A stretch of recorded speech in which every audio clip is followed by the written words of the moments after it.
지난 시간에 나눈 내용을 같이 복습을 해볼게요. 우리 지난 시간에 좀 길지만 예수 그리스도의 승천과 재림에 대해서 같이 나누었습니다. 하나님 우편에 앉아 계시다가 거기로부터 살아있는 자와 죽은 자를 심판하러 오십니다. 이 고백을 우리가 한다고 같이 이렇게 나누었죠.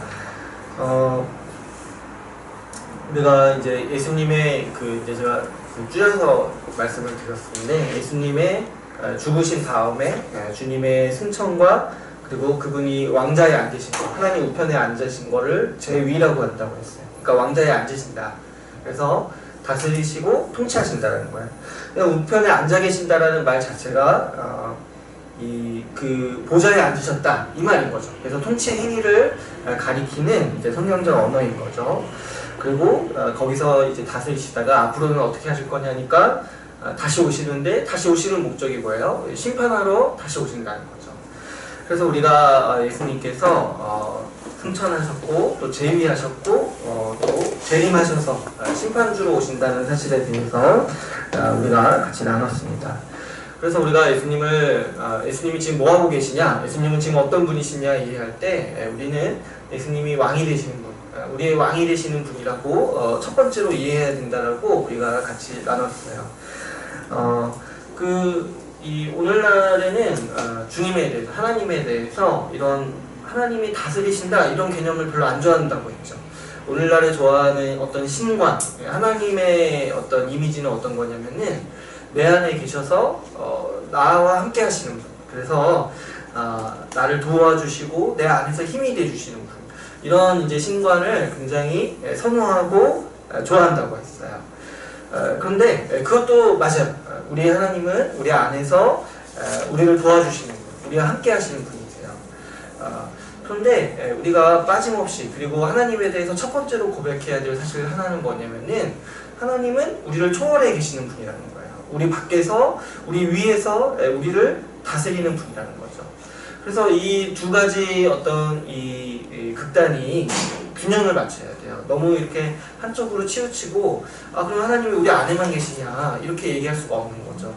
근데 만약에 또 하나님은 우리 밖에만 계시고 우리 위에만 계시냐, 그러면 어떻게 또 느껴져요? 하나님이 그냥 포괄적으로 다스리시고 억압적으로 통치하시는 분으로 받아들일 수 있는 거죠.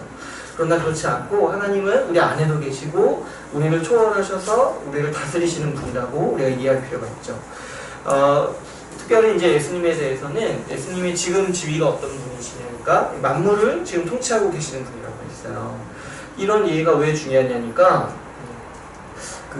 우리 기독교라는 종교는 만물에 관련된 종교예요. 만물.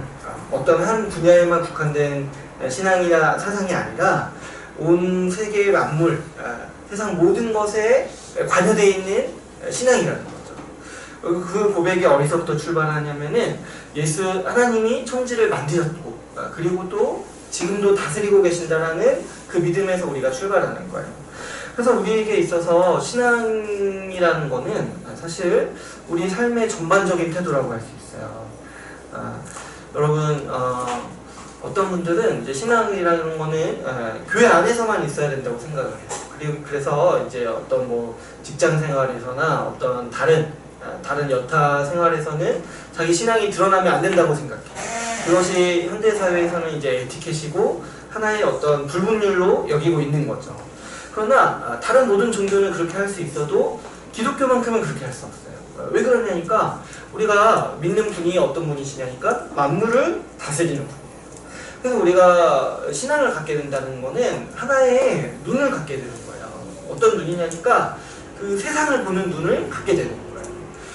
우리 신앙의 눈으로 세상을 보게 되는 거고, 신앙의 눈으로 세상을 파악하고 해석하게 되는 거죠. 그렇지 않는다라면은 이거는 신앙을 갖게 된 게 아니라고 할 수가 있어요. 만약에 내가 교회에서는 기독교식으로 생활하고 가정이나 어떤 직장 생활에서는 다른 방식으로 생활한다면은 그거는 이단이지 사실 신앙을 갖게 된 게 아니라는 거죠. 우리가 왕 되신 주님을 생각했을 때, 그리고 그 주님이 다스리는 영역이 만물이라는 것을 우리가 이해할 때 우리는 어느 한 곳에 국한돼서 우리의 시야를 가질 수가 없어요. 그래서 사실 기독교인일수록 사회에 더 관심을 가지게 될 수밖에 없는 거고, 또 사람들의 삶에 대해서 또 문화에 대해서 더 관심을 가질 수 있게 되는 거죠. 왜 그러냐니까 예수님이 만물을 다스리시고 우리가 그 안에서 살고 있기 때문에 우리는 이 사회 전반적인 영역에 아울러서 관심을 가지고 살아갈 수가 있는 거죠. 그래서 우리가 이제 좀 더 이렇게 대화도 이렇게 많이 나누고 이럴 때 뭐 이렇게 정치 주제나 이런 거 대화할 때도 뭐 그냥 일반적인 사람의 입장에서 우리는 생각하는 것이 아니라 우리가 정말 신앙인으로서 말씀대로 살아감으로써 판단할 때 어떤 정치 현안을 어떻게 판단할 수 있을까, 이런 식으로도 우리가 검토해보고 생각해볼 수 있어야 되는 거죠. 또 한편으로는 어때요? 우리 문화 관련된 콘텐츠 관련돼서도 그냥 이제 재미있게 볼 수 있고 이렇게 누릴 수가 있지만은 그 가운데서 또 우리의 사상 체계를 가지고 또 우리의 사상, 우리의 신앙을 가지고 우리 신앙인으로서 이 문화를 어떻게 바라볼 것인가를 우리가 한번 좀 생각해 봐야 돼요.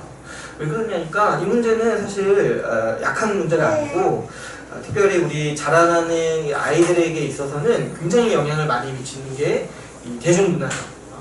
그래서 우리도 이제 그런 준비를 좀 해야 돼요. 우리가 이 문화를 어떻게 받아들이고 비판적으로 수용할 수 있을 것인가, 해석할 수 있을 것인가. 이 문화적 흐름이 어디서부터 이렇게 성장하고 왜 이런 표현들을 자꾸 하는 것인가. 그래서 이런 준비들을 우리가 해야 되는 이유는 그 근원적인 이유가 뭐냐니까 예수님이 만물을 다스리시기 때문에 그런 거죠. 예수님이 문화도 다스리시고 통치하시기 때문에 우리는 그 가운데서 신앙인으로서 하나님의 통치 안에서 살아가는 방법을 항상 고민해야 되고 발견해야 하는 거죠. 오늘날 사람들은 이 통치라고 하는 개념을 제가 싫어한다고 했어요. 누가 나를 통치한다, 나를 다스린다. 지금은 이제 권력의 힘이 개인에게로 옮겨가는 시대이기 때문에 사실 이제 실상은 그렇지 않지만 사람들의 생각은 그런 거예요. 사람들의 생각은 나에게 권력이 있다고 믿고 싶은 거야. 그래서 여러분 한번 보시면 광고 같은 거 한번 보시면은 자꾸 너에게 선택권이 있다, 너에게 힘이 있다라는 이런 이미지를 자꾸 심어줘요. 근데 사실 광고를 보다 보면 이런 거 있잖아요. 당신을 위해 준비했습니다, 이런 거 있잖아요. 근데 이제 한번 유심히 생각해보면 그 상품은 나를 위해 준비된 게 아니에요. 그 팔고자 하는 사장님을 위해서 준비된 거죠. 그죠? 근본적으로는. 근데 이제 자꾸 어떤 우리 가운데 마음이 있냐면 힘이 나에게 있다는 거예요. 그래서 어떤 위정자라 할지라도 내 말을 들어야 돼요. 어떤 권위를 가진 사람이라 할지라도 나랑 소통하지 않으면 나에게 있어서 그 사람의 권위는 아웃인 거야. 이게 이제 오늘날 우리들의 어떤 견고한 어떤 이 흐름인 거죠. 우리 이 머릿속에. 그래서 이제 하나님이 다스리신다, 예수님이 다스리신다는 이 개념을 정말 싫어하는 거예요. 근데 여러분, 우리가 성경의 가르침 대로 우리가 이해해야 될 것이 뭐냐면은 하나님이 다스리시는 게 우리의 복이라는 거예요. 하나님이 다스리시는 게. 여러분, 우리의 삶도 정말 정직하게 대면하자면은 내가 내 힘을 가지고 할 수 있는 게 거의 없어요. 우리에게 투표권이 있죠. 근데 사실 오늘날 우리 개인의 투표권이 국회에서 얼마만큼 반영이 됩니까? 이제 우리는 아무리 민주주의라도 대의민주주의이기 때문에 사실 우리의 어떤 개인의 영향력은 굉장히 미미하다고 할 수 있어요. 우리 스스로 우리의 삶을 영위하거나 다스리는 거는 굉장히 한정돼 있어요. 사실 오늘날이 할지라도. 그런데 우리에게 가장 큰 영향력을 발휘하는 게 뭐냐니까 누가 우리를 통치하냐는 사실이에요. 지금도. 이 민주화된 사회에서도 지금도 우리에게 중요한 게 뭐냐니까 어떤 사람이, 어떤 존재가 나를 다스리냐. 직장에서 어떤 상사를 만나냐에 따라서 우리의 삶의 질이 확실히 달라집니다. 직장에서 뿐만 아니죠. 하다못해 시장이나 도지사나 대통령까지 해서 어떤 사람이 통치하냐에 따라서 우리 삶이 달라진다는 거예요. 이것만 봐도 인간의 아주 기본적인 행복권이 어디서 나오냐면은 누가 다스리냐에 따라서 나오는 거예요. 근데 이제 우리가 고백하는 게 뭐냐면은 주님이 통치하신다는 거예요. 그 공의로우시고 우리를 위하시는 분이 통치하신다는 거죠. 그래서 거기에 우리의 복이 있고 우리의 행복이 있다는 사실을 우리가 인식해요. 또 여러분, 우리가 주님께서 다스리신다는 것을 믿어야 돼요. 우리 이제 전능하신 하나님 우리가 나눌 때 주님이 창조하셨을 뿐만 아니라 지금도 다스리고 계신다고 했어요. 지금 뭐 이렇게 방관하고 계시고 잠깐 이제 떨어져서 이제 그냥 세상 마음대로 돌아가게 내버려 두시는 분이 아니라 지금도 개입하시고 다스리는 분이라는 것을 우리가 인식해야 돼요. 이렇게 인식할 때 우리 기독교인들은 긍정적으로밖에 살 수가 없어요. 생각해 보시면 우리는 절대 염세주의자나 비관주의자가 될 수가 없어요. 왜 그러냐니까 주님이 통치하신다는 거예요. 아무리 우리 눈에 보기에는 세상이 악한 것 같죠. 세상이 정말 극악을 향해서 치닫는 것 같죠. 그런데 우리가 주님이 통치하신다는 사실을 알면은 그럼에도 불구하고 주님이 보호하시고 회복하신다는 것을 알 수 있어요.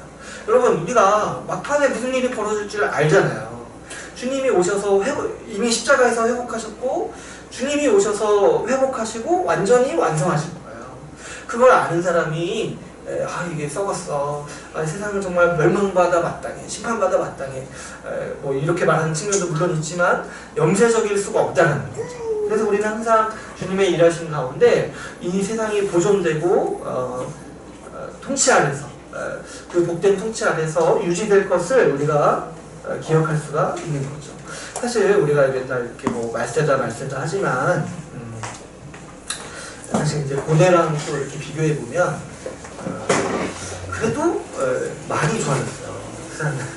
그렇지 않습니까? 물질적으로도 많이 발전했어요. 제가 예전에 한번 생각해 볼 건데, 제가 일본의 그 왕족이 살던 그 고궁을 거닐다가 생각해 봤는데, 지금 저보다 못 사는 것 같아요. 그때 시대 왕족들이. 뭐 이렇게 화장실도 수세식이 있고, 뭐 이렇게 전자제품 하나도 없고, 물론 이제 땅은 저보다 넓지만, 그러니까 삶의 질이 더 좋아지고 있는 거죠. 어떻게 보면. 어쨌든. 윤리적으로도 우리가 이제 뭐 요즘에 뭐 강력범죄가 많고 이런 것도 사실은 뭐 그럴 수 있어요. 뭐 강력범죄가 뭐 점점 늘어나는 걸 수도 있지만 사실 이제 고대에 비춰서 생각해 보면 얼마나 인류가 또 윤리적으로 발전했는지 몰라요. 여러분, 옛날에는 진짜 뭐 이렇게 뭐 차별하는 게 너무 당연했잖아요. 뭐 피부색으로 차별하고. 뭐 지금도 뭐 그런 현상이 있지만 그래도 지금은 어떤가요? 사람들이 차별한다면 안 된다는 의식이 있잖아요. 요즘에는 보면은 뭐 이런 소수자들을 위한 어떤 인권운동 이런 것도 많이 발전되고 이게 뭐 고대 세계에서는 뭐 상상이나 할 수 있었겠습니까? 그러니까 사실 어떤 면에서 보면은 이제 인류는 제자리 걸음을 하고 있지만 그 가운데서 주님이 보호하시고 섭리하시고 인도하시는 측면이 굉장히 강하다는 거죠. 그러므로 우리는 세상을 긍정해야 되고 그리고 또 우리 기독교인들이 가지는 아주 중요한 사상이 뭐냐니까 우리는 권위에 대해서 인정할 수 있어야 돼요. 왜 그러냐니까 이제 현대 시대는 아무래도 이 통치에 대해서 부정하다 보니까 권위 자체에 대해서 부정한 생각을 좀 부정적인 인식을 가지고 있어요. 그래서 이제 뭔가 우리 권위자들을 좀 안 좋게 부르는 표현들이 우리 가운데 굉장히 많잖아요. 뭐 많이 이렇게 요즘 뭐 직장에서 많이 부르는 뭐 꼰대라든가 뭐가 있죠. 뭐 선생님들 굉장히 안 좋게 불러요. 보면 선생님 비하한 표현이 뭐가 이선대한테 뭐 잊어버리면 더 좋죠. 뭐 이렇게 해가지고 그렇게 부른다든가. 그러니까 권위자들을 이게 존경심을 담아서 부르는 표현이 거의 없어요. 요즘에 보면 다 비꼬고 비하하고 물론 이제 개중에 안 좋은 분들이 좀 있기 때문에 그럴 수 있죠.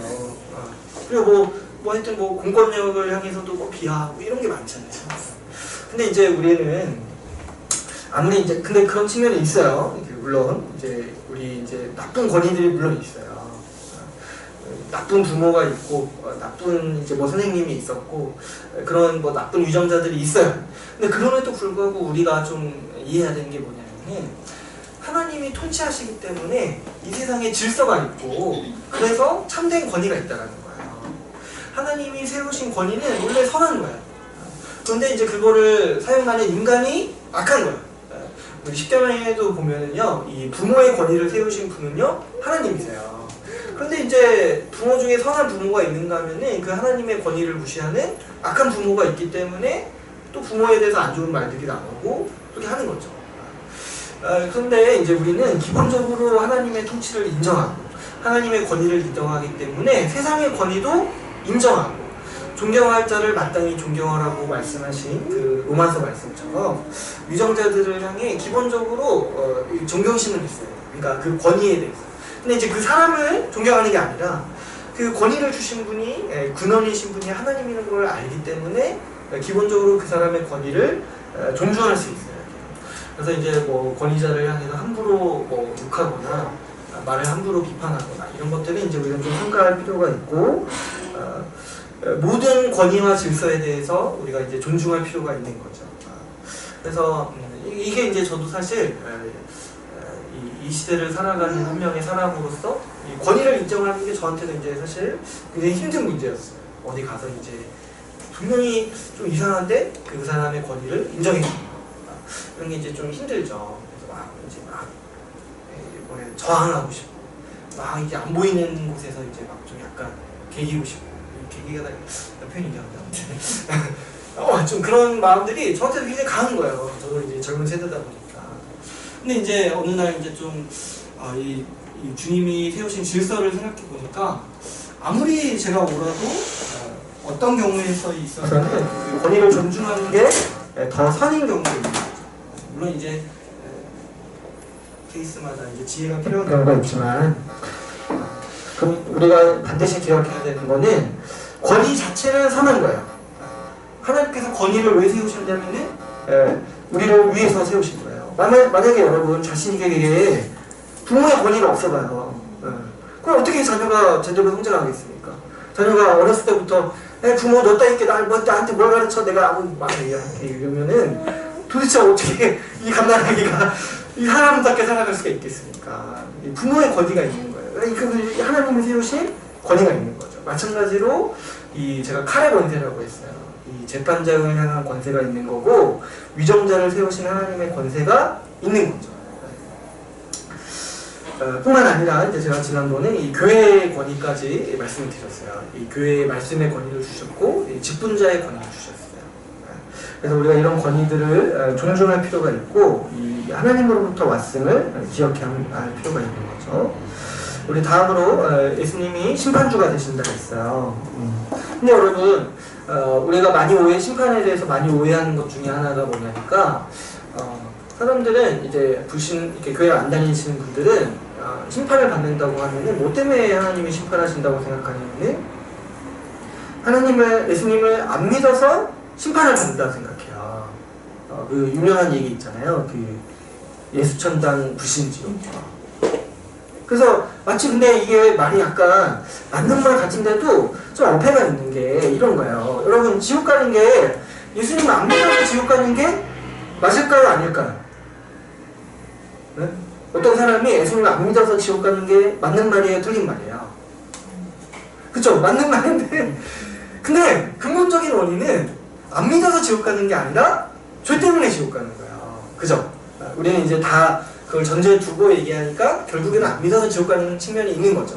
근데 그보다 더 근본적인 건 뭐냐면은 원래 지옥 가는 거예요. 죄 때문에. 그 사람의 죄악 때문에 지옥 가는 거예요. 그래서 어떤 분이 그런 제안을 하더라고요. 예수천당 불신지옥 하지 말고 예수천당 죄악지옥 이렇게 나가더라고요. 행악지옥 이렇게. 이 자신의 죄 때문에 심판을 받는 거예요.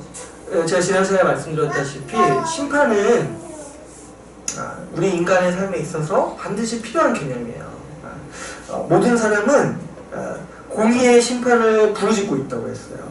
특별히 오늘처럼 우리 한국 사회처럼 약간 이 혼란기, 좀 가족이 혼란기 있는 때에서는 이 약간 재판부에 대한 불신이 있으니까 자꾸 사람들이 요구하는 게 뭐예요? 좀 엄중히 처벌해달라, 좀 공정히 처벌해달라 이런 거야. 근데 그거 가지고 이제 우리가 생각해봐야 되는 거는 이 사법부의 어떤 불신을 우리가 자꾸 생각하는 게 아니라 인간이 내리는 판결에는 한계가 있는 거예요. 인간이 아무리 공정하려고 해봤자 그 자신도 약간 주관적으로 흔들리고 유혹이 있고, 그리고 인간의 판단력이 그렇게 올곧지가 않은 거죠. 그래서 이제 인간의 하나님께서 그 권세를 주셨어요. 판결을 내릴 수 있는 권세를 주셨지만, 그럼에도 불구하고 그 권세는 무엇을 바라보라고 주신 거냐면은 하나님께서 공의로 심판하실 날이 올 거라는 거를 이 사람들을 통해서 기억하고 우리가 소망해야 됩니다. 여러분, 우리가 항상 요즘 우리가 부르시는 게 뭐냐면은 좀 공의롭게 해달라는 거예요. 공의롭게. 공정하게 해달라는 거예요. 공정하게. 근데 우리도 그걸 바라고 있잖아요. 근데 사람이 그런 시스템을 갖출 수가 없는 거예요. 누구에게나 공정한 시스템. 이렇게 너무 불공평하다 이런 얘기 자주 하지만, 그게 이제 어쩔 수가 없어요. 사람이 만든 시스템에서 공정할 수가 없어요. 하나님이 심판하셔야지만 그 사람에게 맞는 심판이 되는 거고, 또 공의로운 심판이 이루어질 수가 있는 거죠. 예수님이 심판주로 오시는 거는요, 이 세상에 하나님이 완전한 공의를 세우시기 위해서 오신다는 거죠. 심판이기 때문에 천국 지옥만이냐 이렇게만 생각할 것이 아니라, 이 땅에 무너진 이 공의를 세우시기 위해서 예수님께서 오시는 거죠. 그리고 우리도 보면은 이런 생각해요. 왜 저 아기는 왜 안 잡아가시냐? 왜 귀신은 왜 뭐하냐? 저 아기는 내버려두냐? 이런 불평들을 많이 해요. 우리도 뭘 부르시는 거예요? 하나님 심판해 주십시오. 이렇게 부르짖고 있는 거예요, 평소에. 그러니까 주님이 그거 하러 오신다니까요, 진짜. 그러니까 우리가 심판교리에 대해서 자꾸 이렇게 뭔가 터부시하거나 가릴 필요가 없어요. 누구나, 정말 요즘 같은 시대에는 누구나 이 공의를 부르짖고 있어요. 그래서 참 전도하기 좋은 접점이라는 생각이 들어요. 요즘 그렇지 않냐. 주님이 심판하실 거다. 근데 거기에 너도 포함될 수 있으니까 한번 보관해서 보자. 너는 괜찮냐? 너는 괜찮냐? 정말. 하나님이 심판하신다라면, 그래, 그 악인은 반드시 하나님께서 벌하실 거야. 근데 너는 그 심판에서 괜찮겠냐? 우리가 그런 얘기를 할 수가 있는 거죠. 근데 여러분, 예수님이 마지막 최종적으로 하시는 이 심판은요, 우리 신자에게 있어서는 지옥 갈 것인가 천국 갈 것인가 이런 심판이 아니라고 했어요. 예수님이 마지막 날에 심판주로 오시는 심판은 우리가 지금 얻은 구원, 우리가 얻은 지금 칭의라고 하잖아요. 의롭다고 칭하셨다는 거잖아요. 그 칭의가 마지막에 심판 때 확정되는 날이라고. 이거 말씀드렸죠? 우리 지금 구원받은 게 아니에요. 엄밀히 말하면. 근데 왜 우리가 구원받았다라고 고백을 하냐니까, 미래에 주님이 나를 확실히 심판대에서 의롭다고 선언하실 것을 내가 믿으니까 지금 과거형으로 구원받았다고 말해요. 원래 주님 입장에서도 의롭다고 하는 선언은 마지막 날에 이루어져야 돼요. 근데 우리를 위해서 어떻게 하신 거냐면, 지금 우리에게 의롭다라고 이미 선언해버리신 거예요. 이 선언을 믿는 사람마다 우리가 무슨 소망을 가지냐면은 마지막 심판대 앞에서 우리가 구원을 확정받을 것이라는 소망을 가지고 있는 거예요. 이 사이에 우리가 이제 불안하잖아요. 의롭다고 말씀을 하셨는데 이거 나중에 취소하면 어떻게 하냐. 그런 불안을 가질 수 있어요. 우리 택배 오기 전에 좀 불안하지 않아요? 보냈다고 하는데 안 오면 어떻게 하냐. 그래서 요즘에 뭐가 있어요. 택배 확인할 수 있는 시스템이 있잖아요. 우리 주님이요, 인간의 마음을 너무 사랑하셔가지고 이 구원 확정받으실 때까지 확실히 확인해주고자 우리에게 인치신 게 있어요. 그게 뭐예요? 성령.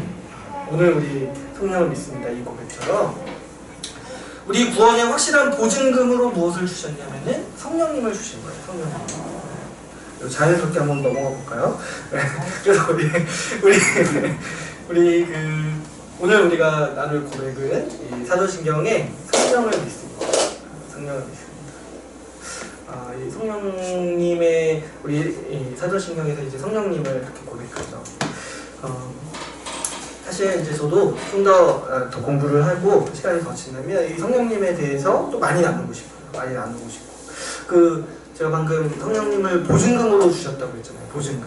이 첫 지불금이라고 해요. 첫 지불금. 이게 무슨 의미냐니까 이 성경에서 이제 인치셨다. 그리고 에베소서에서 우리에게 보증으로 주셨다. 이게 무슨 말이냐니까 제가 약간 속된 말로 말하면은 우리에게 먼저 땡겨주셨다는 거예요. 돈 같은 거를 땡겨주셨다 이런 표현인 거예요. 이게 뭐냐니까 지금 우리는 어떤 상태냐면은 하나님 나라에 완전히 구원받은 것을 약속받은 상태인 거잖아요. 그죠? 약속받은 상태예요. 근데 우리 이거를 하나님께서는 우리랑 약속하실 때 가볍게 그냥 뭐 새끼손가락 걸고 약속하시는 게 아니라 제가 이제 언약을 설명할 때 말씀드렸다시피 우리와 계약을 맺으시는 성격이 강해요. 좀 더 강하게 약속하시는 거죠. 우리 믿음을 위해서. 우리가 하나님을 정말 전적으로 신뢰하도록 우리에게 강하게 약속해 주시는 거예요. 그래서 이 우리에게 구원받으리라는 약속도 약간의 계약적인 형태가 있는데 그게 뭐냐면은 하나님께서 보증금을 걸으신 거예요. 보증금. 그게 바로 우리에게 주시는 성령님이라는 거죠. 근데 이 당시에 이제 보증금이라는 거는 어떤 의미가 있냐면 지금도 약간 이제 그런 의미가 우리 가운데 있는데 여러분 계약금이라는 거는 뭐냐면은 물론 이제 계약을 파기하지 않을 정도로 우리에게 이제 걸어주는 돈이라는 의미가 있죠. 계약금은 크게 잡아야 돼요. 제가 이번에 이사하면서 계약금이 낮아가지고 아주 힘들었어요. 거의 약속을 어기는 것 같아가지고 약간 힘들었는데 근데 이제 그 계약금이라는 거는 그런 이제 계약을 파기하지 않겠다라는 어떤 조건도 있는데 그 원래 계약 때는 그 원금의 일부를 주는 거잖아요. 그래서 이제 어떤 의미가 있냐면은 원래 누려야 되는 이제 복이 있어요. 근데 그 복의 일부를 미리 누리도록 주는 거예요. 그러면서 뭘 확인할 수가 있어요. 내가 장차 누릴 원래 누려야 될 그 계약금, 그 복이 정말 좋겠구나 하면서 미리 체험할 수 있는 체험판 이런 걸로 우리에게 주신다는 거죠. 그래서 성령이라는 거는 성령 하나님을 우리에게 주시는 의미가 뭐냐면은 하나님 나라에서 완전히 완성된 하나님 나라에서 누리는 복락의 일부 미리 그 복락의 핵심 사람들을 미리 우리에게 성령을 통해서 주셨다는 거예요. 그래서 성령이 우리에게 보증이 되시는 거예요. 이 성령 받은 사람은 계약금을 받은 것이요 하나님의 계약하신 그 계약의 계약금을 받은 것이고 하나님이 미래에 완전히 주실 복락에 미리 이제 들어가 보는 거죠. 체험해보고 이 성격으로 우리에게 주신 것이 바로 성령이라고 할 수 있어요. 우리가 이제 이 성령님에 대해서 좀 같이 오늘 나눠보려고 하는데요. 우리가 성령을 믿습니다라고 고백할 때 우리는 성령 하나님을 믿는다라고 고백하는 거죠. 우리가 성령의 사역 중에 아주 핵심적인 거 몇 가지 많은데 세 가지만 오늘 나눠보기를 원하는데요. 첫 번째로 우리가 성령님을 받는 거, 우리가 성령을 받는 사건에 대해서 이해할 때 우리는 새 언약을 딱 떠올려야 돼요. 우리가 이 성령을 받는 거 있잖아요. 이거는 어느 날 하나님이 우발적으로 그냥 주실게. 내가 이제 살아가는데 힘들고 뭔가 능력이 없는 것 같으니까 이렇게 하나님이 뭐 주실게 해서 이렇게 주시는 것이 아니라 구약에서 최종적으로 하나님이 약속하신 하나님 나라를 약속하신 그 계약의 완성본일 거예요. 그래서 구약을 끝까지 읽은 사람이 소망하게 되는 게 뭐냐면은 주님이 언제 성령을 주실까라는 거예요. 구약이라는 것이 옛 언약이잖아요. 그래서 이 구약 전체가 계약서라고 한번 생각해보세요. 우리 어디 회원가입하면은 이 약관이 되게 길게 있잖아요. 구약이 그런 약관이라고 한번 생각을 해보세요. 그럼 그 약관을 최종적으로 다 읽은 사람이 딱 깨닫게 되고 결론을 내리는 게 뭐냐면은 하나님이 나에게 성령을 주시겠구나 언젠가는 이거로 거죠. 그래서 이제 이 신약의 기대가 뭐냐니까 성령을 주시는 거예요. 성령을 주시는 거. 그래서 이 성령을 주시겠다는 약속이 이제 어디서부터 어디에 나와 있냐면 이 민수기 11장 29절에 있죠. 이거 한번 같이 읽어볼까요? 민수기 11장 29절 거기 있는 말씀 제가 한번 우리 같이 한번 읽어볼게요. 시작. 여호와께서 그의 영을 그의 모든 백성에게 주사 다 선지자가 되게 하시기를 원하노라. 못하고 있네요. 이건 이제 모세가 그 모세의 바람을 얘기한 거죠. 구약 시대 때는 하나님께서 성령을 주시는 사람들은 특별히 세우시는 사람들이었어요. 그래서 이제 기름을 부으신다 이런 표현들이 거기서 나오는 거예요. 어떤 한 지도자나 선지자나 이런 사람들을 세울 때 성령을 보내주시는 거예요. 그래서 이제 모세도 성령을 받은 사람이죠.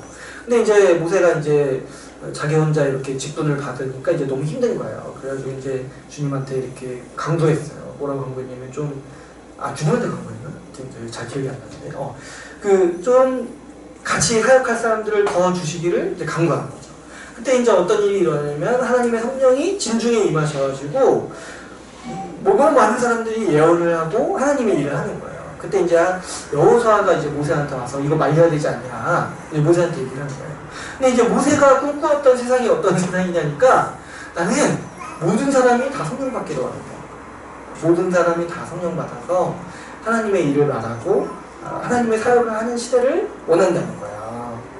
근데 놀랍게도 모세가 어떻게 보면은 약간 이제 피부에 쩔어서 한 말일 수도 있는데 하나님은 그런 세상을 원하셨던 거예요. 그런 세계를 계획하셨고 그런 나라를 원하셨던 거죠. 그래서 우리가 잘 아는 에스겔서 36장 26절에서 27절을 보시면은 우리 같이 한번 읽어볼게요. 시작. 또 새 영을 너희 속에 두고 새 마음을 너희에게 주되 너희 역심에서 굳은 마음을 제거하고 부드러운 마음을 줄 것이며 또 내 영을 너희 속에 두어 너희의 내 율례를 행하게 하리니 너희가 내 규례를 지켜 행할지라.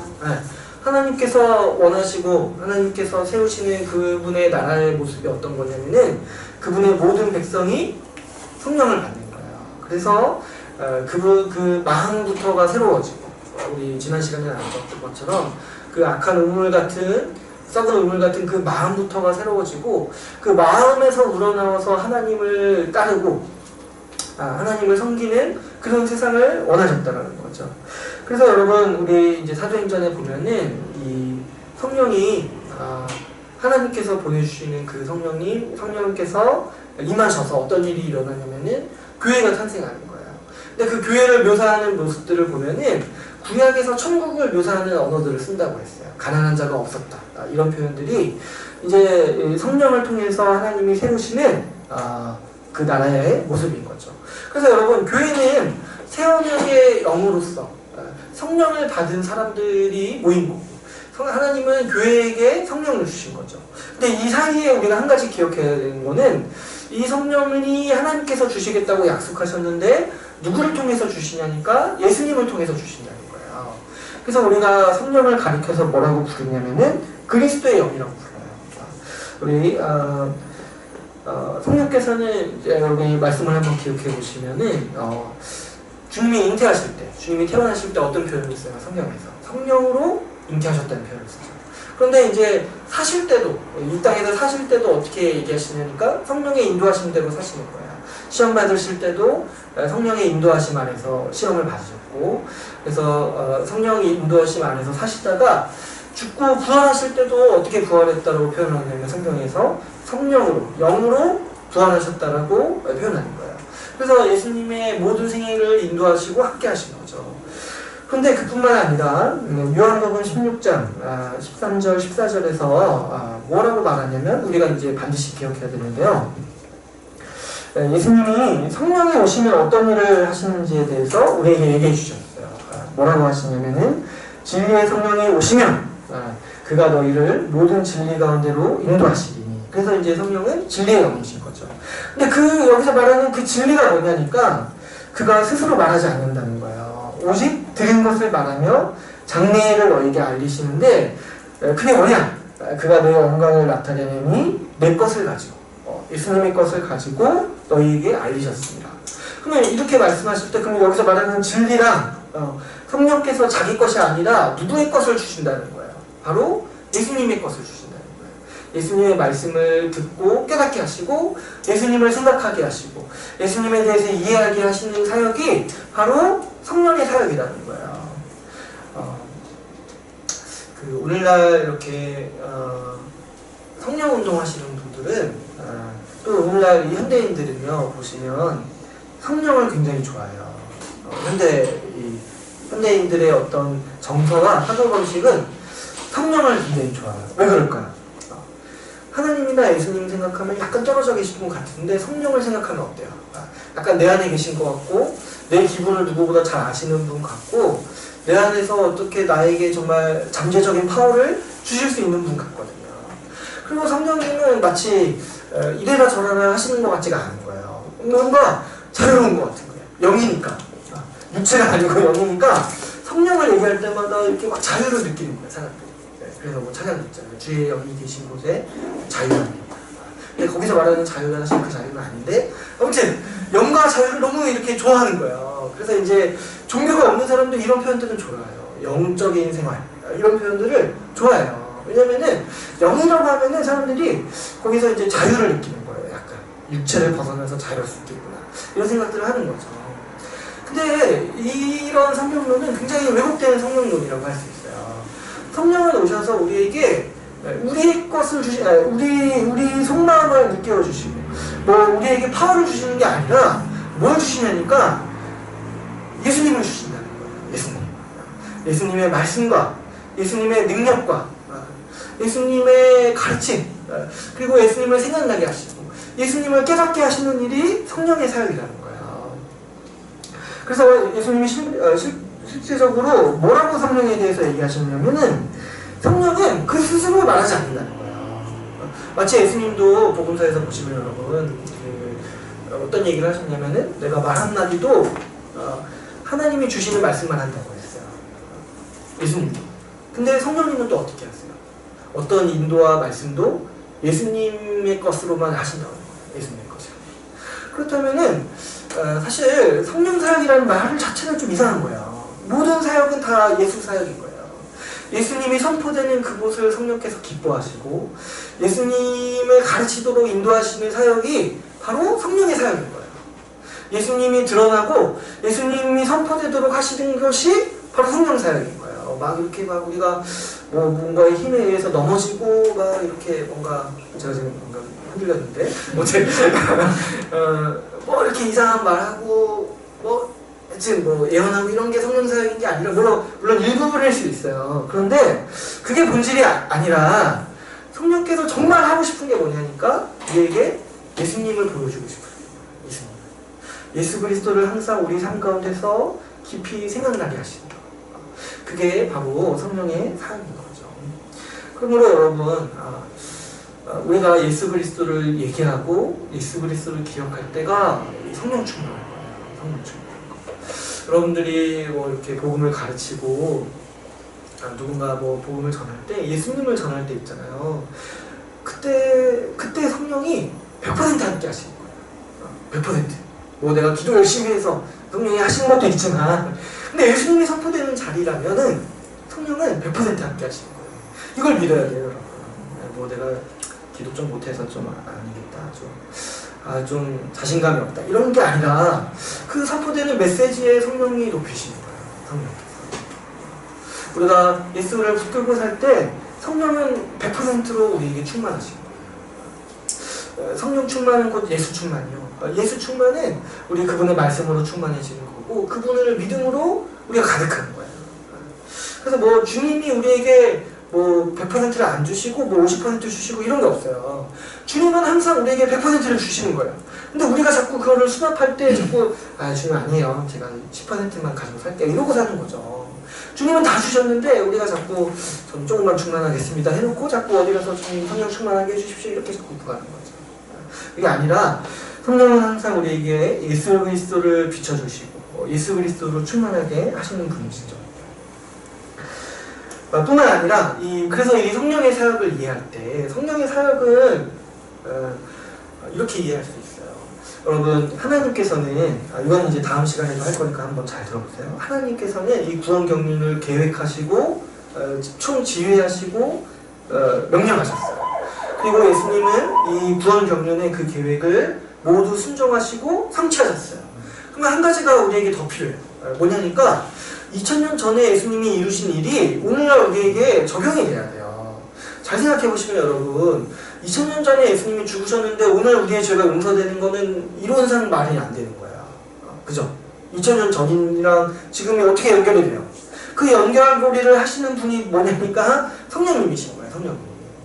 성령님이 어떤 일을 하시냐니까 예수님이 이루신 그 한 가지 단위적인 그 사건, 십자가 그 사건, 부활 그 사건이 그 예수 그리스도를 믿는 이 모든 시간대를 통틀어서 있는 모든 신자들에게 다 적용되게 하시는 거예요. 그래서 우리가 이거를 이제 바울의 용어로서 뭐라고 표현해요? 그리스도 안에 있게 한다고 하잖아요. 우리가 모든 시간대를 통틀어서 모든 자가 그리스도 한 명 때문에 구원받는 게 뭐냐면은 그리스도 안에 있기 때문이에요. 근데 그리스도 안에 있게 하시는 역할이 누가 하시냐니까 성령께서 하시는 거예요. 성령께서. 그래서 이 성령을 하나님이 보내주시고 예수 그리스도를 통해서 우리에게 오시는 거예요. 그래서 이제 예수님은 뭐라고 얘기하시냐면은 내가 너희에게 보낼 성령이라고 말씀하시는 거예요. 요한복음에서. 그래서 이 성령이 하시는 모든 일은 예수님의 권위를 발령하는 거예요. 그래서 우리가 뭐 성령의 은사 이런 표현 쓰잖아요. 근데 그 은사도 에베소서에서 보면 뭐라고 얘기하냐면 예수님이 성취하시는 선물을 우리에게 나눠주신다는 거예요. 그러니까 은사도 원래 예수님일 거예요. 모든 은사를 다 잘 생각해 보시면은 원래는 예수님이 가지고 계시던 능력이 성령을 통해서 우리에게 전해주는 거죠. 그래서 여러분 우리는 성령 안에서 그리스도 안에 있는 거예요. 이해하시죠? 그래서 성령의 사역은 그리스도께서 이루신 그 객관적이고 단회적이고 그 역사적인 사건을 오늘날 우리에게 적용시켜 주신다는 사역이라는 것을 이해하면 좋죠. 그래서 우리가 성령을 믿는다고 고백하는 거죠. 우리가 역사적인 예수를 고백한 다음에 그분이 역사적으로 죽으시고 부활하셨다 고백한 다음에 그 역사적 사건이 성령을 통해서 우리가 임하고 적용된다 라는 것을 고백하는 거죠. 그래서 여기까지 이제 이해하시면은 다음 거는 아주 논리적이게 돼요. 이 성령은 교회를 세우시는 분이세요. 교회의 영이신 거죠. 교회를 인도하시는 영. 그래서 우리 사도행전을 한번 보시면은 거기서 이제 성령의 이야기가 많이 나오는 이유가 여기에 있어요. 그래서 사도행전도 사실 이제 성령 행전이라고 부르는 분도 있는데 근데 사실 그것도 말이 안 돼요. 성령께서 이제 주도적으로 하신다기보다는 예수님이 주도적으로 하시는 것을 성령을 통해서 하시는 거죠. 근데 이제 사도행전을 보면은 성령께서 이 교회를 인도하시는 거예요. 성령께서 누구 한 명, 바울을 세워서 선교사로 세우시기도 하시고, 그 아나니아와 삽비라가 이제 교회를 소개를 할 때도 성령께서 혼내시고, 그래서 이제 이 교회를 한몸되게 하시는 사역이 이 적용시켜 주시는 그 사역이 바로 이 성령의 사역이라는 거죠. 우리 에베소서 4장 3절을 보면은 이렇게 말씀하고 있죠. 평안에 매는 줄로 성령이 하나 되게 하신 것을 힘써 지키라. 성령께서 우리를 하나 되게 하고 이미 그렇게 한 몸으로 만드셨다는 거죠. 성령께서. 예수 그리스도의 사역의 그 결과로서 성령께서 우리를 한 몸으로 만드시고 한 줄로 묶으셨다는 거죠. 그래서 우리가 교회 지체를 상처를 주거나 교회 한 몸됨을 깨는 행위는 어떤 행위라고 할 수 있어요? 4장 30절 하나님의 성령을 근심하게 하는 행동입니다. 그래서 이제 에베소서에서는 이제 몇 가지 이제 거짓말하지 말고 속이지 말고 말을 이렇게 음란이나 이렇게 비방이나 이런 거 하지 말고 그래서 성령을 근심하게 하지 말라 이렇게 얘기를 하는 거죠. 왜냐하면 우리가 성령 안에서 인치심을 받았다는 거예요. 그래서 우리가 성령을 기억할 때도 맞아요. 우리를 개인적으로 적용시켜 주시고 우리 개인의 개인에게 은사를 주시는 분임에도 맞아요. 그런데 우리가 교회라고 생각할 때 성령은 나와 지체를 연결시켜 주시는 거예요. 한 몸으로. 그래서 이제 제가 나눌 때 한 번 얘기한 적이 있는데 그 지체가 아플 때 사실 우리가 아플 수밖에 없어요. 왜 그러냐니까 성령으로 연결되어 있거든요. 성령으로 연결되어 있다. 그래서 이제 제가 문득 누가 생각나면은 그냥 이제 지나치지 말고 반드시 전화해서 안부를 물어보라고 했어요. 왜냐면 성령이 성령께서 우리에게 생각나게 해주시는 거예요. 우리가 무슨 일을 할 때 이렇게 자꾸 어떤 사람이 생각나는 거. 그게 다 성령의 사역이신 거죠. 왜냐하면 우리 관계를 이어주시고 우리를 한 몸으로 입고 계시기 때문이죠. 그래서 우리가 이 성령의 사역의 중요한 이 세 가지 면을 같이 배웠습니다. 우리 성령을 따라 사는 삶에 대해서 같이 이제 나누려고 하는데요. 이 부분을 이제 이 성령 운동하시는 분들이 많이 좀 왜곡시키는 면이 있어요. 성령을 따라 사는 삶을 얘기할 때 약간 성령이 이렇게 마음속에 주시는 어떤 생각들을 자꾸 쫓게 만들어요. 이렇게 성령이 말씀하시는 걸 들어라. 이러면서 이제 하나님의 음성을 듣는 몇 가지 방법 이런 거 있어요. 근데 뭐 그게 제가 뭐 나쁘다는 건 아닌데 그런 방법도 있어요. 물론 성령 저는 이제 그걸 믿어요. 주님께서 말씀하신다는 걸 믿어요. 그런데 주님께서 주요하게 사용하시는 방법이 뭐냐니까 성령은 그리스도의 영이에요. 그래서 기본적으로 우리에게 주시는 게 뭐냐니까 그리스도의 말씀이에요. 예수님의 말씀을 생각나게 하시고 예수님의 말씀을 깨닫게 하시는 거예요. 그래서 주님 성령의 사역이 아주 우리 신자에 있어서 밀접한 성령의 사역이 뭐냐니까 말씀을 듣고 깨닫는 거예요. 말씀을 듣고 깨닫는 거. 여러분, 여러분이 말씀을 듣고 깨닫는 거는요 성령 받았다라는 증거예요. 증거의 한 면일 수 있어요. 왜 그러냐니까 보통 그 신자가 아닌 사람, 그러니까 이 좀 신앙이 없는 분들은 말씀을 잘 못 들어요. 물론 이제 지구에서 관심이 없어서 못 들을 수도 있지만, 근데 아무리 열심히 들으려고 해도 못 깨닫는 경우가 굉장히 많아요. 여러분도 한번 그런 것 좀 보신 적 없으세요? 셀리도 하면서 이거 왜 못 들을까? 근데 여러분 우리가 복음서 보면 좀 이해하실 수가 있어요. 복음서 봐도 똑같은 예수님의 말씀인데 어떤 사람은 찰떡같이 알아듣고 어떤 사람은 그 꼬투리만 자꾸 헤매잖아요. 이게 이제 영적인 작용이 있는 거죠. 그래서 이 성령께서 우리를 인도해 주시지 않는다면 우리는 말씀을 들을 수도 없고 깨달을 수도 없는 거죠. 그래서 우리가 평일에 여러분들이 이 말씀을 묵상하고 읽는 것 자체가 굉장히 그 성령의 충만한 인도하심 가운데 일어날 수 있는 일이에요.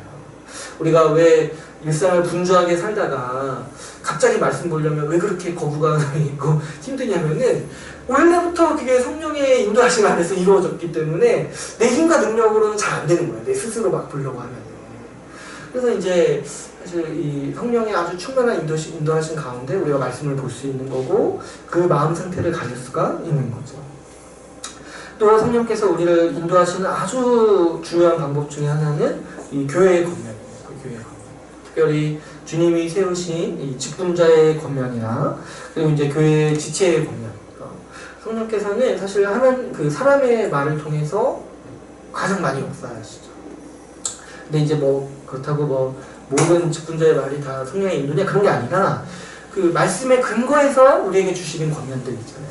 이런 것들은 주님이 좀 강하게 인도하실 때 이 사람을 통해서 우리가 좀 이해할 수 있을 정도로 좀 얘기해 주시는 거죠. 그래서 우리가 교회 지체의 권면을 소중하게 들어야 된다고 제가 말씀드렸죠.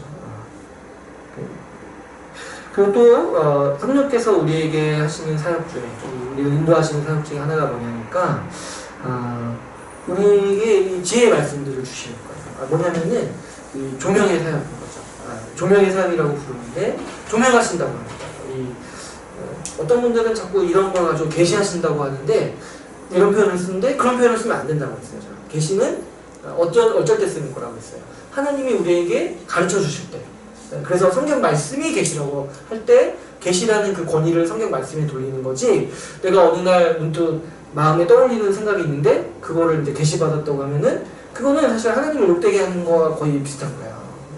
그렇게 하면 안 되고 그럴 때 쓰는 표현이 뭐냐니까 주님으로부터 온 생각이 맞다라면 주님이 나를 조명해 주셨다. 이렇게 쓰는 거죠. 그래서 뭔가 어떤 한 사안에 있어서 막 고민 중에 있고 기도하는데 어느 날 갑자기 정말 명확하게 그 길이 보일 때가 있어요. 내가 이렇게 해야 되는 게 맞구나. 그 지혜가 우리 가운데 있어요, 여러분. 뭔가 이렇게 선택 가운데 고민할 때 우리가 기도하고 또 말씀을 청중하기 힘쓸 때 주님이 분명히 보여주시는 길들이 있어요. 이런 것들을 성령께서 인도하시는 거예요. 우리의 마음을 조명해 주시고 또 어느 날 갑자기 정말 좋은 지혜가 떠오르는 거예요.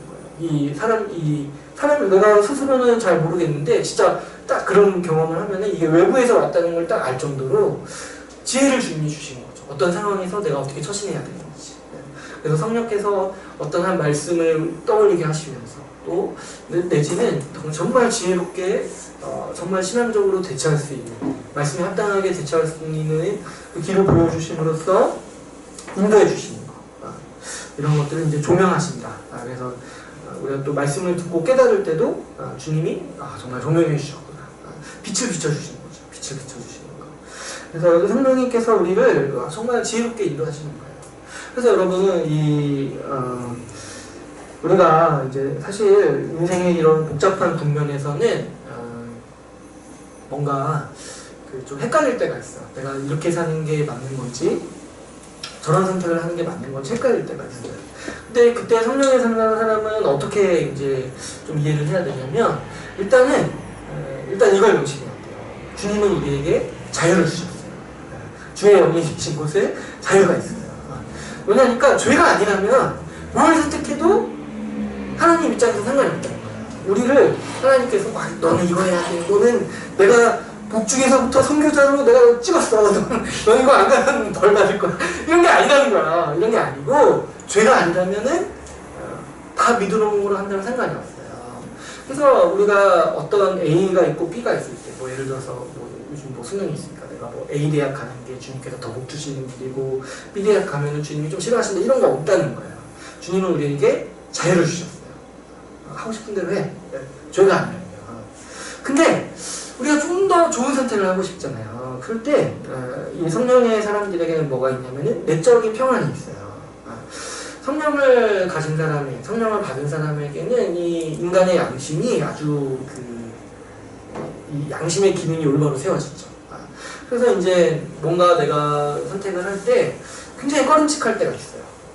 약간 헷갈려요. 죄인 것 같기도 하고 아닌 것 같기도 한데, 근데 보통 헷갈리면 죄인데 보통 우리가 헷갈리면 이제 거의 이제 죄죠. 근데 이제 어떤 이제 선택을 할 때도 약간 이제 마음의 평안이 없을 때가 있어요. 물론 그게 도덕적으로 비난받을, 그러니까 애매한 경우가 있죠. 도덕적으로 비난받을 경우도 아니고 죄도 아닌데 약간 좀 꺼리낌이 있을 때, 좀 불편할 때, 그럴 때는 이제 신자는 내적인 평안을 따라서 사는 것이 마땅한 거죠. 왜냐하면 성령께서 그런 방식으로도 우리에게 이제 사인을 주시니까. 그분이 우리에게 주시는 거는 두려워하는 마음이 아니고 평안의 마음인 거죠. 그래서 우리가 그런 내적 확신을 따라서 살아가는 거죠. 근데 이제 먼저 첫 번째로 기억할 게 뭐냐면은 주님은 우리에게 상당한 자유를 주셨다는 거예요. 여러분, 주님의 통치 아래 있을 때만 우리에게 자유가 있는 거예요. 주님은 주님같이 우리에게 자유를 주시는 분이 어디 있습니까? 주님같이. 우리 기독교만큼 뭐 조항이 없는 종교가 어디 있습니까? 여러분 이슬람 한번 믿어보세요. 때때마다 저기 가야 돼요. 저기 성지순례하러 가야 되고 저기 뭐 점심때마다 이렇게 뭐 엎드려야 되고 많아요. 지켜야 될 게. 우리 그런 거 없이 살잖아요. 왜 그러냐니까 우리에게 자유인 거예요. 그래서 여러분 성령께 순종하는 삶이라는 거는 주님의 말씀을 따라 사는 거예요. 주님의 말씀을 따라 또 그리고 이 믿음을 따라 사는 거. 어떤 선택을 할 때 믿음을 따라 선택하는 거 있잖아요. 죄가 아닌 선택을 할 때 있잖아요. 내가 정말 믿음으로 선택하는 거. 이런 것들이 다 성령께 순종하는 삶인 거죠. 제가 이제 강의할 때 이제 집사님들이랑 강의할 때 그런 질문들을 굉장히 많이 해요. 성령 충만이 도대체 뭐냐? 근데 이제 성령 충만이 여러분 성경 어디에 나오죠? 한 번인가 나와요. 두 번인가 한 번 나와요. 그 신약 성경에서. 근데 왜 그렇게 적게 나오는데 오늘날 목회자분들은 너무 많이 강조를 하시는 거야. 근데 이제 잘 이해가 안 가니까 자꾸 집사님들이 저한테 도대체 성령 충만이 뭐냐고 자꾸 여쭤보시는 거예요. 물어보시는 거예요. 근데 이제 신약 성경에서 성령 충만하라는 말이 많이 안 나오는 이유가 있어요. 왜냐면 그것과 똑같은 표현들이 많거든요. 예를 들어서 여러분 예수님을 믿으세요. 이거랑 성령 충만하세요랑 똑같은 말인 거야. 믿음을 따라 사십시오. 이것도 성령 충만하라는 말이랑 똑같은 말인 거예요. 말씀을 따라 사십시오. 이것도 똑같은 말인 거예요. 그러니까 이게 다 같은 말이에요. 근본적으로. 성령의 충만함을 받으라 이것도 보면은 신약 성경에서의 명령은 어떤 성격이 있어요. 이미 주시고 하는 거예요. 그렇게 하라고. 거룩하라고 하실 때 뭐가 전제되어 있는 거예요. 내가 너희를 거룩하게 하였으니까 거룩하라 이거잖아요. 성령 충만하라는 것도 뭐냐면은 내가 너희에게 성령을 충만히 줬으니까 성령 충만하라는 거예요. 그러니까 이런 표현들이 자꾸 우리의 어떤 우리가 막 이렇게 충만해야 된다 이런 게 아니라 이미 충만을 주셨으니까 그걸 믿고 살아라. 이런 표현인 거죠. 그래서 우리가 신자의 삶은 자유가 있고 이 성령을 따라 산다는 거는 굉장한 특권인 거예요. 이 내적 확신과 평안을 따라서 자유롭게 살아갈 수가 있는 거죠. 그래서 우리가 평안을 유지하는 게 사실 이제 굉장히 중요해요. 우리가 막 분주하고 정신없는 생활을 좀 피해야 되는 이유가 우리가 성령의 어떤 내적 확신을 잃어버리기 아주 좋은 상태가 어떤 상태냐면은 분주할 때 있잖아요. 그래서 이제 분주할 때 보면은 우리가 화도 잘 내요. 그죠? 평안을 잃어버리니까. 그래서 항상 우리가 좀 시간을 떼어서 이 성령 앞에서 우리 마음을 가다듬고 예수님을 생각하면서 좀 더 우리 이 내적 평안을 유지하는 것이 우리 신자의 삶에는 굉장히 바람직한 거죠. 그래서 이제 신자는 원래 좀 바쁘면 안 돼요. 그러니까 바쁘다기보다 바쁠 수밖에 없을 수 있죠. 근데 분주하면 안 돼요. 분주하면. 물론 이제 인생의 어느 순간에 있어서는 분주할 수 있죠. 저처럼 지금 애를 출산해가지고 일이 많을 때 또 분주할 수 있고 뭐 결혼 준비하고 이럴 때 분주할 수 있어요. 근데 항상 추구해야 되는 게 뭐냐면 우리 삶의 규모를 너무 바쁘게 안 가져가는 거 있잖아요. 좀 이렇게 너무 밤늦게까지 일하거나 뭔가 너무 밤늦게까지 놀거나 너무 이 시간에 쫓기게 우리 삶을 규모를 하지 않는 것이 우리에게 이제 중요하죠. 그래서 우리 여기까지 잠깐만요. 우리 조금만 더 합시다. 왜 그러냐면 진도를 빼야 돼서 우리 이것까지 이제 제가 성경 얘기할 때 좀 하고 싶은데 이 시약 성경을 보면 여러분 규정이 많지가 않아요. 그죠? 우리 주님의 원하시는 우리 삶의 어떤 방식은 한 가지로 요약할 수가 있는데 형제를 사랑하라는 거예요. 형제를 사랑하라. 근데 형제를 사랑하는 게 뭐냐라고 했을 때 구체적으로 얘기를 안 해요. 그러니까 몇 가지 얘기하죠. 근데 뭐 비방하지 말라. 근데 그건 사실 우리 인간 사회에서 생각할 수 있는 거예요. 근데 자세히 얘기는 안 해요. 그래서 어떤 표현들이 자꾸 나오냐면은 로마서 12장에 어떻게 하면 주를 기쁘시게 할 건지 시험해보라는 거예요. 한번 스스로 생각해보고 애써서 한번 해보라는 거예요. 그러니까 굉장히 넓게 여지를 가져가요. 왜 그러냐니까 왜 신약의 윤리는 자세하지가 않고 자꾸 이렇게 큰 맥락만 짚어주는 거예요. 형제를 사랑해야 된다. 그리고 어떻게 사랑합니까 하면은 그거는 알아서 해라 이렇게 나오는 거예요. 왜 그러냐니까 신약의 백성들은 어떤 사람들이에요? 성령을 받은 사람들이에요. 성령의 인도하심을 따라서 살 때에 그 구체적인 지혜와 구체적인 행동 방안들이 다 나온다는 거예요. 스스로. 오히려 이렇게 하라 저렇게 하라 이 조항이 많을수록 신약 성경은 위험할 수밖에 없어요. 왜 그래요? 그거를 율법, 어떤 하나의 규범으로만 받아들일 수가 있기 때문에 신약 성경을 일부러 자세히 얘기하는 것을 피하는 거예요. 그래서 성령 받은 사람들을 믿고 성령을 따라 행하라고 말하는 거예요. 배운 복음의 말씀이 있기 때문에 그 말씀에 성령을 따라서 행할 때 아주 지혜롭고 창조적으로 형제를 사랑할 수 있다라고 신약 성경은 믿고 있는 거예요. 그래서 우리가 성령을 따라 사는 삶은 사실 굉장히 자유롭고 창조적인 영역이라고 할 수 있어요. 창조적. 여러분, 우리가 주님을 섬기는 거는 굉장히 창조성이 필요한 거예요. 우리가 생각해 봐야 되거든요. 우리가 어떻게 하면 주가 기뻐하실지 우리 나름대로 생각해보고 살아가는 거예요.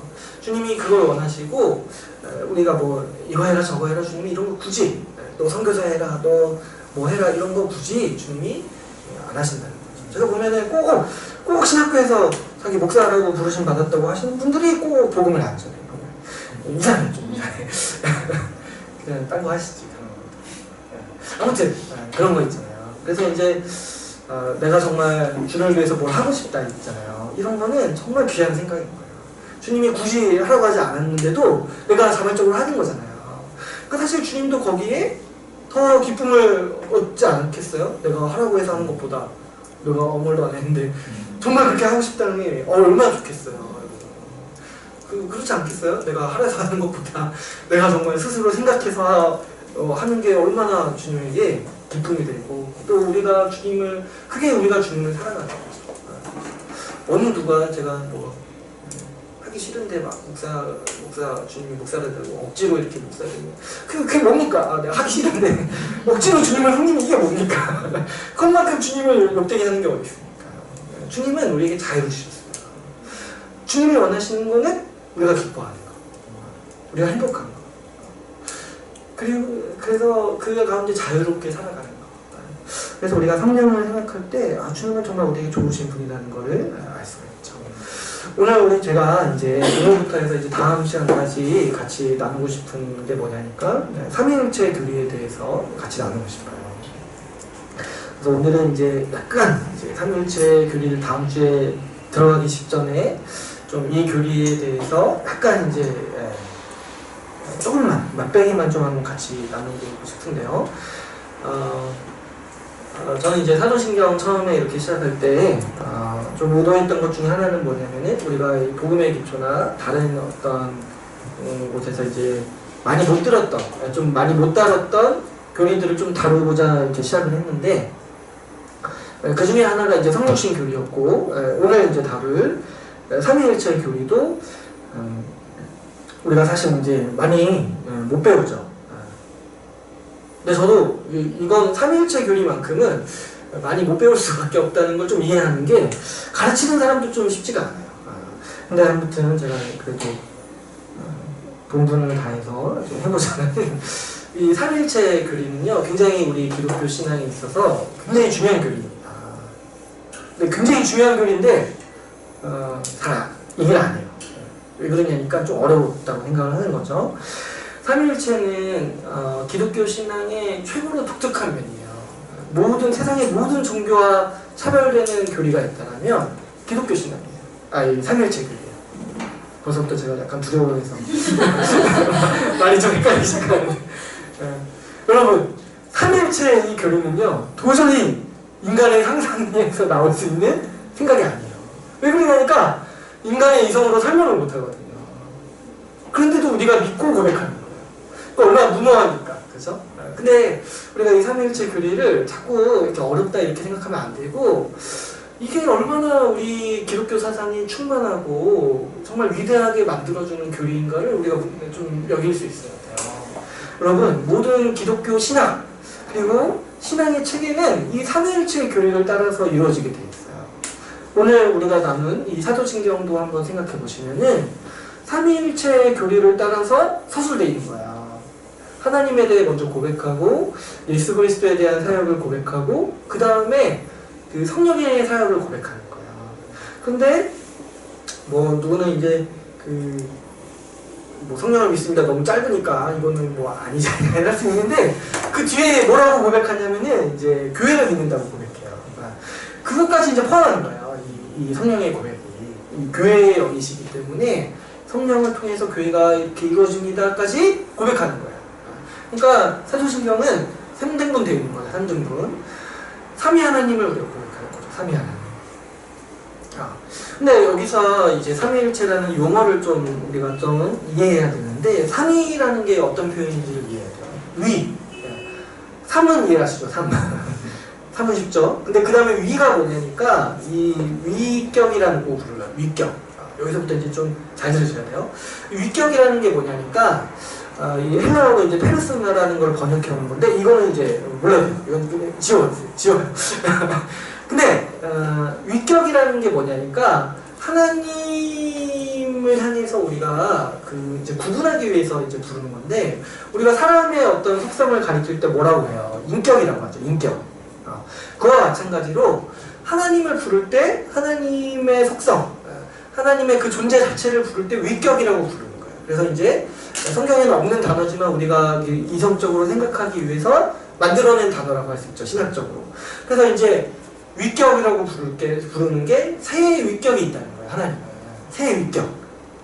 그래서 이 위격이라는 표현 자체가 삼위를 구분하는 용어이기도 하고 어떤 또 표현이기도 하냐면은 삼위가 동등하시다는 거예요. 동등한 하나님이시다라는 것을 표현하는 단어가 바로 이 삼위, 위격이라는 거예요. 그래서 이제 성부 하나님의 위격, 그리고 성자 하나님의 위격, 성령 하나님의 위격이 있는 거죠. 그래서 삼위 일체라고 부르는 거예요. 그래서 이제 삼위 하나님이 한 하나님이시다라고 우리가 고백을 하는 거죠. 사실 근데 일체라고 할 때는 약간의 혼동의 여지가 있는데 이건 이제 다음 시간에 한번 다루고. 그래서 우리가 믿는 하나님은 새 위격으로 존재하시는 한 분 하나님이신 거예요. 이해가세요? 그러니까 새 위격이라는 표현을 다른 말로 바꾸기가 애매한 거예요. 새 명이라고 할 수도 없고, 그죠? 삼인이라고 할 수도 없잖아요. 그래서 삼위라고 부르는 거예요. 하나님을 지칭하는 그 하나님의 존재를 지칭하는 격으로서 위격이라는 표현을 쓰는 거예요. 위격. 그래서 삼위, 여러분들이 지금 굉장히 힘들어하시는데 늦어서 그런 거겠죠? 삼위. 근데 이건 약간 기초니까 이것만 인식하시면 삼위일체가 얼마나 놀라운 글인지를 우리가 생각해 볼 필요가 있어요. 여러분, 삼위 하나님께서 한 분으로 존재하신다는 게 삼위일체의 뜻이라고 했어요. 한 분으로 존재하신다는 거.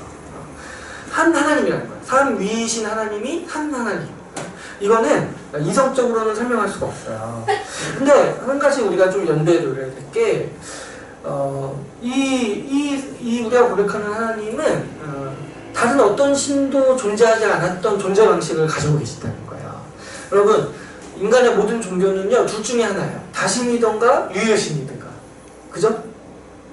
근데 그러면은 하나님이 그러면 다신이냐, 여러 명의 신들이냐 했을 때 그건 아니에요. 성경의 가장 강력한 주장이 뭐냐면은 하나님은 홀로 한 분이신 분이라는 거예요. 그죠? 그래서 우리는 다신이 아닌 거예요. 오직 하나의 신으로만 만들어져 있어요. 그래서 우리 기독교는 체계를 가질 수가 있어요. 만약에 다신교라면요, 그런 종교는 체계가 없어요. 왜냐면 너무 다양한 신들이 중구난방으로 있잖아요. 그럼 신마다 요구하는 게 달라요. 그러면 신앙생활이라는 것 자체가 존재하지 않아요. 그러니까 사실 다신이라는 거는 인간의 상상력인 거예요. 인간의 상상력. 그러면은 이렇게 반대로 생각해보면, 그러면 홀로 한 분이시냐, 그 하나의 외로운 신이시냐라고 했을 때 그것도 아니라는 거예요. 그럴 때 우리 기독교 신앙은 뭐라고 얘기하냐니까, 하나님은 삼위 하나님의 영원한 교제 가운데 계신 분이라는 거예요. 그래서 하나님은 외로우신 분이 아니라 삼위 하나님의 교제와 사랑 가운데서 행복하신 분, 충만하신 분이라고 우리가 이해한다는 거죠. 그래서 이런 존재 방식은 사실 인간의 상상력으로는 이해할 수가 없어요. 우리는 세 명이 하나로 있는 것을 이해할 수가 없어요. 그죠? 세 명이 한 사람이라는 말을 이해할 수가 없어요. 그죠? 그렇게 존재하는 사람이 없기 때문이죠. 머리, 가슴, 배가 하나의 곤충이라는 건 들어봤어도 세 사람이 한 명이라는 건 못 들어봤어요. 그죠? 그러니까 이런 존재 방식은 인간 가운데 없는 거예요. 사람이 생각할 수도 없고 상상할 수도 없는 존재 방식인 거죠. 근데 우리가 이제 굳이 한번 이건 다음 주에 할 건데, 이 삼위 하나님이 어떻게 한 하나님이 되시는가 우리가 생각해 볼 때, 우리가 이거를 사람이 이해할 수 없다라는 거를 인정해야 돼요. 여러분, 계시라는 것 자체가, 계시는 모르겠어요. 뭐라고 했어요? 하나님이 자기에 대해서 알려주시는 거라고 했죠. 그래서 계시 자체가 사실 은혜인 거예요. 하나님이 우리에게 주시는 선물인 거고, 그분이 우리에게 베푸시는 호의인 거예요. 그런데 그렇다고 해서 한 가지 우리가 유의해야 될 것은, 우리가 하나님의 그러면 전부를 알 수 있냐? 그건 아니라는 거예요. 하나님이 우리에게 계시해 준 만큼만 우리가 하나님을 알 수 있는 거죠. 그래서 우리는 하나님의 모든 존재 방식이나 모든 뜻을 다 알 수는 없다는 사실을 인정해야 돼요. 그래서 여러분, 이거는 마치 그 집에서 기르는 개가 인간의 삶을 이해하겠다고 나서는 거랑 똑같은 거예요. 여러분, 집에서 기르는 개가 사람이 TV를 보고 웃고 왜 웃는지를 이해할 수 있을까요? 그리고 집에서 기르는 개가 인간의 삶의 전반적인 그 복잡한 양상을 이해할 수 없는 거잖아요. 마찬가지로 우리도 하나님의 모든 면면들을 이해할 수가 없어요. 우리가 하나님이 가르쳐 주시는 대로 받아들일 수가 있는 거죠. 그래서 기독교 교리에는 인간의 이성으로는 설명할 수 없는 신비가 있다는 사실을 인정해야 돼요. 대표적인 것 중에 하나가 이제 예정설과 인간의 책임이 어떻게 조화되는가. 이거는 이제 논리로는 도저히 설명할 수가 없어요. 왜냐하면 인간 이성의 한계에서는 이 두 가지가 모순되거든요. 그런데 하나님은 이 두 가지를 하실 수 있는 분이라고 우리가 믿는 거예요. 그리고 이제 제가 그 예수님의 신격과 인격에 대해서 나눴잖아요. 예수님이 신이기도 하시고 사람이기도 하신다. 근데 이제 그 중세교회나 초대교회 가운데서 논란이 됐던 게 뭐냐면은 그럼 예수님은 언제 사람이시고 언제 하나님이시냐는 거예요. 이 예수님의 신성과 인성이 어떻게 동시에 존재하냐는 거예요. 그래서 이제 예수님이 인간인데 나중에 신이 되셨다. 이런 주장이 있기도 했고, 예수님이 신인데 인간인 척 하신 거다. 이런 주장이 있는 거예요. 근데 이게 이제 어떻게 결론이 났냐면은, 둘 다 그냥 있는 거다. 근데 이거를 굳이 나누거나 섞거나 따지지 말자. 이거는 사람이 이해할 수 없는 신비라고 결론을 내린 거예요. 그래서 이것과 마찬가지로 삼위일체도 어떻게 삼위가 한 인격이지 하나의 한 분이시냐 이거를 사람이 이성으로 이해할 수가 없는 거죠. 그런데 우리가 바로 이 지점에서 이 복음의 교리들이 사람의 산물이 아니라는 것을 알 수가 있어요.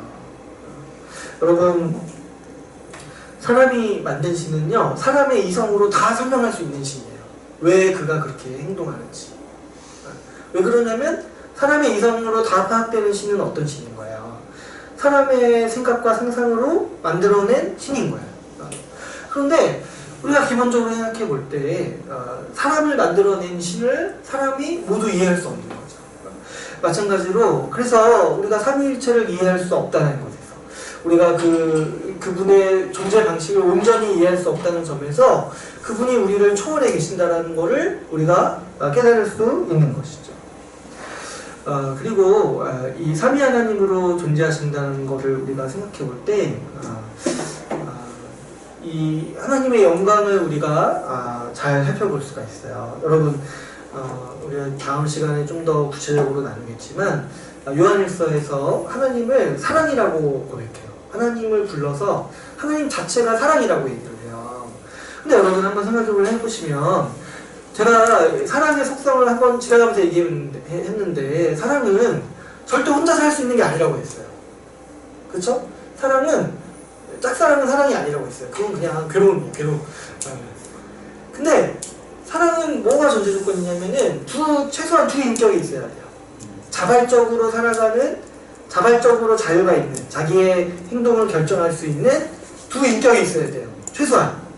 근데 만약에 하나님이 진짜 한 분만 있다면 어떻게 그분이 사랑이라고 얘기할 수가 있냐는 거예요. 이 세상이 창조되지 않았을 때. 그래서 하나님이 사랑이시라고 했을 때 그분에게 아주 중요한 속성 중에 하나가 뭐냐면은 관계라는 거예요. 관계.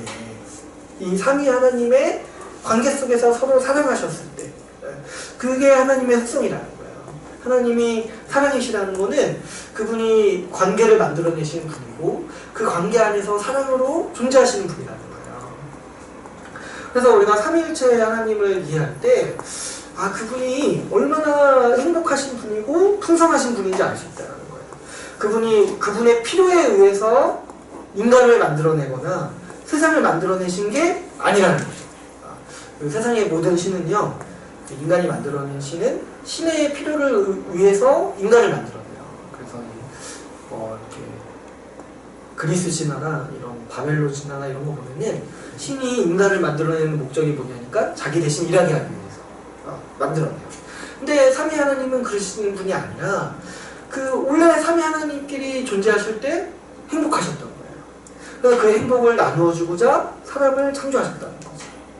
그래서 이 사람에게도 이 사람이 하나님을 닮은 것 중에 하나가 뭐냐니까 관계적인 동물인 거예요. 사람은 절대 혼자서 존재하지 못해요. 이 동물은 혼자서 사는 동물이 있을지라도 사람은 절대 하나님을 닮은 사람은 절대 혼자서 살지 못해요. 왜 그러냐니까 기본적으로 사람은 관계를 갖춰서 창조된 거죠. 하나님의 형상을 본받아서. 그래서 서로 사랑할 수 있는 존재로서 하나님께서 창조하신 거죠. 그래서 우리가 이 삼위 하나님을 생각했을 때 그 삼위 하나님이 만드신 이 세상이 정말 복중에서 잉태되었다는 사실을 우리가 이해할 수가 있는 거죠. 그래서 하나님이 세상을 창조하신 이유는 이 삼위 하나님과 교제를 나누게 하시기 위해서, 삼위 하나님의 이 사랑 가운데 교제를 같이 함께 이 세상 가운데서 누리게 하시기 위해서 하나님은 이 세상을 창조하신 거죠. 그래서 우리가 이 디모데 전서인가요? 보면은 하나님을 부를 때 복되신 주님이라고 불러요. 근데 이제 거기서 이제 복되다라는 표현이 이 행복하다는 표현이에요. 행복하다. 하나님은 그 자체로 행복하신 분이에요. 만약에 하나님이 3위가 아니시고 혼자 계셨다면은 행복하실 수가 없어요. 인간도 홀로 있을 때 행복하지 않잖아요. 마찬가지로 하나님은 3위 하나님께서 서로 사랑하셨기 때문에 행복한 가운데 계셨던 복되신 분이라는 거죠. 그래서 그 복을 우리에게 주시고자 세상을 만드셨다는 거죠. 그래서 우리가 삼위일체의 교리는 우리 기독교가 간직한 신비일뿐만 아니라 우리가 가지고 있는 이 신앙의 자랑이라고 할 수 있어요. 그래서 우리 신앙의 선배들의 기도문을 보면은 항상 삼위 하나님을 찬양해서 시작해요. 기도할 때도 삼위 하나님. 그래서 여러분 오늘부터 한번 생각해보세요. 이 삼위 하나님의 그 영광을 한번 곰곰이 생각해보세요. 왜 세 분이나 나를 이렇게 도우시나? 삼위이시기나 삼위 하나님께서 나와 함께 하십니다. 그래서 우리가 다음 주에 한번 또 삼위일체에 대해서 좀 더 자세히 한번 나눠보고요. 이번 주는 우리가 좀 이 성령 하나님을 기억하시면서 또 삼위 하나님의 이 돌보심, 그분의 영광을 생각하면서 우리가 또 한 주를 보냈으면 좋겠습니다. 우리 여기까지 하고 같이 기도하고